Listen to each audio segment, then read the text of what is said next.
So when we get a limit question like this, the first thing we want to do is always plug in the given value.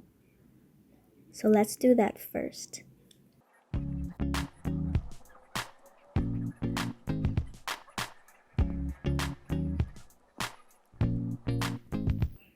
Okay, we see that we get 0 over 0. But for the limit question, don't stop here. We need to try other method as well. So we see here, we look at this, we have a fraction here.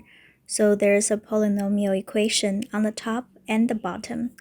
So the next strategy we want to try is to factor out the top and bottom and see if anything can be cancelled and then plug in the value.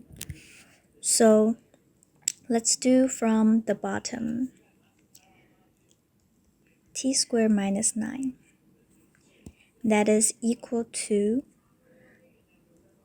t plus 3 times t minus 3. I will write the equation below. So the equation we used is, okay, so this is the equation we used. And then we plug into the original equation we had. Okay, so now we need to factor out t to the third minus 27. So to factor out the cube equation, that would be our next step. There's also an equation for that.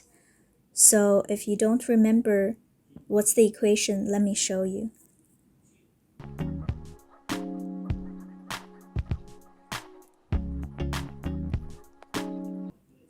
So based on this equation, we can also write the factored equation for t to the third minus 27.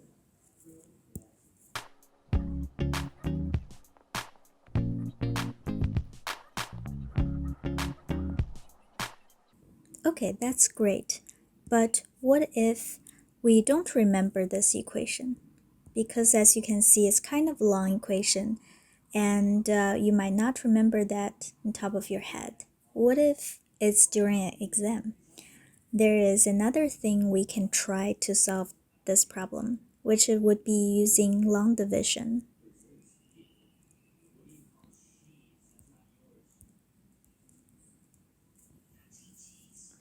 Long division is a technique we studied like probably a while ago. If you don't remember, you can look up some materials to refresh the memory.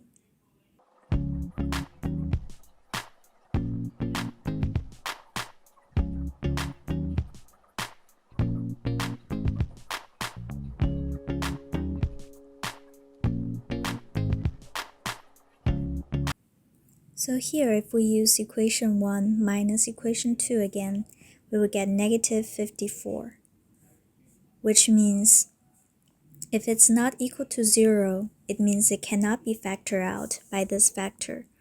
So we know t plus 3 is not a factor of this. So let's try another candidate we have.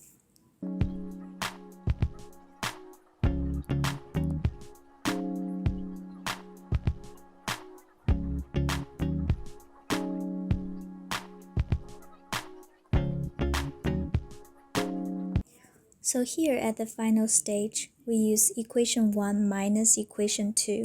We get 0. It means t minus 3 is a factor.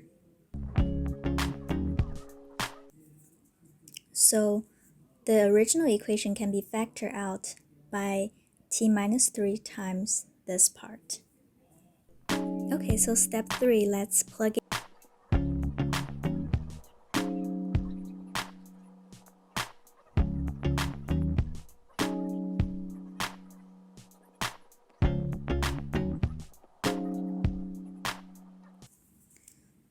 So this one would be our final answer to this question.